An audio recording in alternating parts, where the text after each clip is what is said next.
Hey, what's going on? Daniel here. Welcome back to another video. So in this video I want to talk about something that is very near and dear to my heart, and something that raises a lot of questions amongst most digital nomads that I know or that I've come across, and that is the topic of the compromises that you make as a digital nomad. Some of the gives and some of the takes and some of the balances that you have to keep in mind if you're looking to go on this journey as a digital nomad, either right now or in the coming future. So let's get right into it. You see, there's no denying the fact that the concept of being a digital nomad is on the rise right now, with a lot of people being able to work remotely and do whatever it is they're doing at work, being able to do it from anywhere in the world. It's now become more attractive than ever to become a digital nomad, meaning to bring your work with you and to travel and see the world in the process.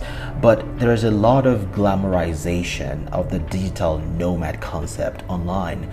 You look on YouTube, you look on Instagram, any type of social media, what a lot of people talk about are the good sides or the most glamorous aspects of being a digital nomad, being able to work from cute coffee shops, being able to go on day trips and go surfing, go do all this kinds of interesting stuff that you would otherwise not be able to do if you had a traditional 9-to-5 job. But there's this other side of being a digital nomad that a lot of people don't talk about, which is what I want to talk about in this video. So the idea of becoming a digital nomad, at least for me, was born out of a pure desire to travel the world, to be free and just see as much of the world as I can in my younger years.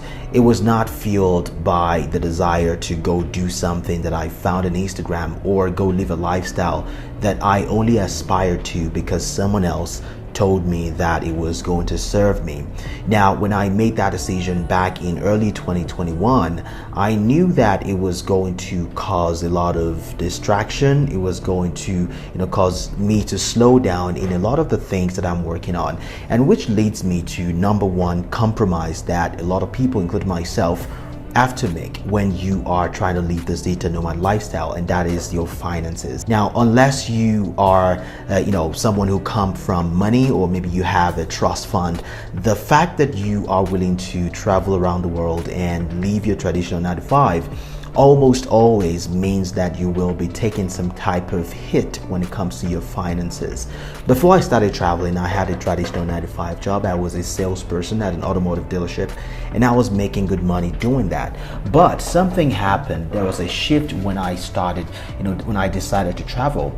It meant that I had to find alternative means of making money, meaning I had to learn ways or improve the ways that I made money at the time, which was, doing some type of online business or getting some type of remote job that would allow me to make money remotely.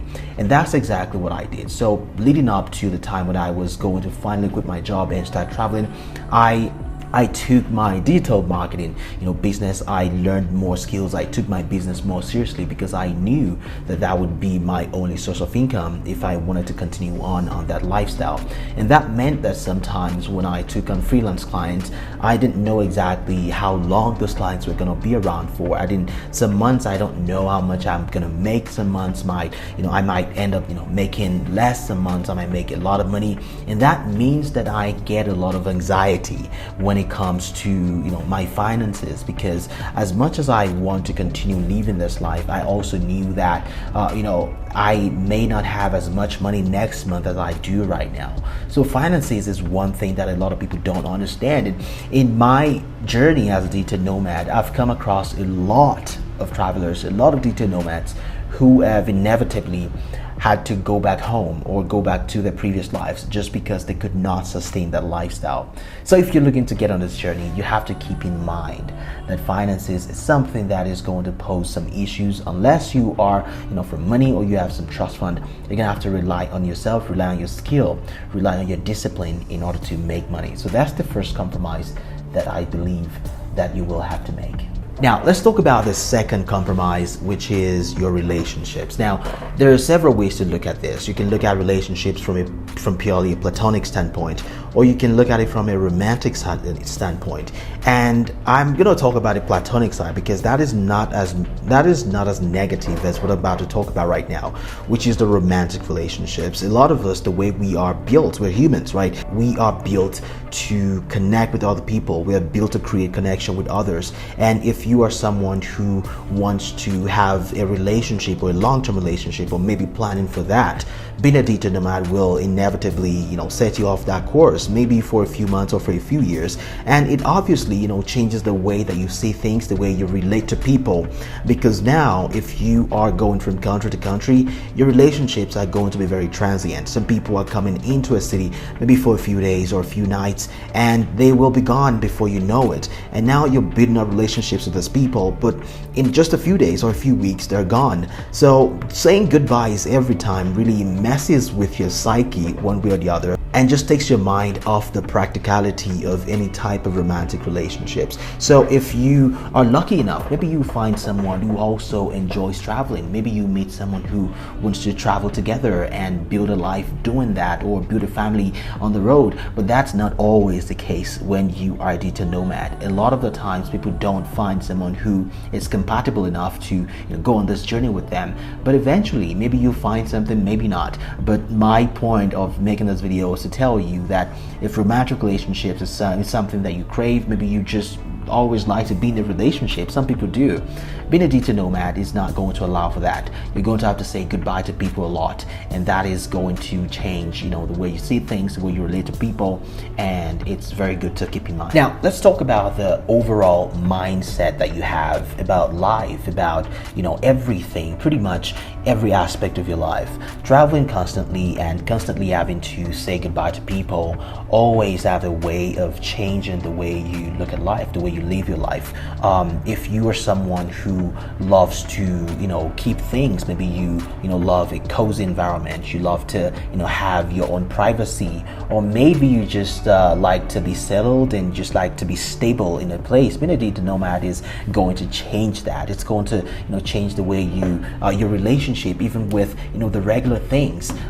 For example, for the last 2 years I've only traveled with one bag and a backpack, and that changes the way that I relate to things. I don't hoard things anymore. I have a very carefree attitude to the things that I own, even to the way I live my life. I live my life based on the fact that nothing lasts forever, and that only happens when you've had to let go so much. And now your mind is so accustomed to the transient nature of things and people and just life in general. So if you are traveling, or maybe you're thinking about it, or maybe you're already doing it right now, let me know in the comments if this is true for you. But I know for me, I look at life very differently. I cherish the time that I spend with my friends, with my family, and I most certainly enjoy the days that I spend alone by myself. And that can only happen when you've traveled so much, when you spend enough time alone. And that is one thing that can only happen if you are a digital nomad. So also keep that in mind. Now let's talk lastly about the benefits of it as well. The positive compromises that happens. Ever since I became a digital nomad, I have been able to spend more time with my family. 5 years prior to that, I was working so much every single day in the United States that I am not able to go visit my family whenever I want to.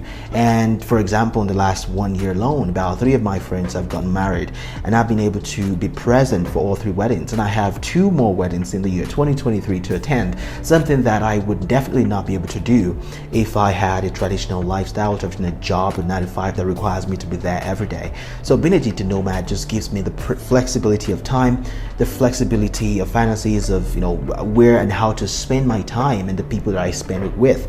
And so it's not all bad. There is something good to be said of being a digital nomad, but always keep in mind that there's always a balance, always something to give, something to take.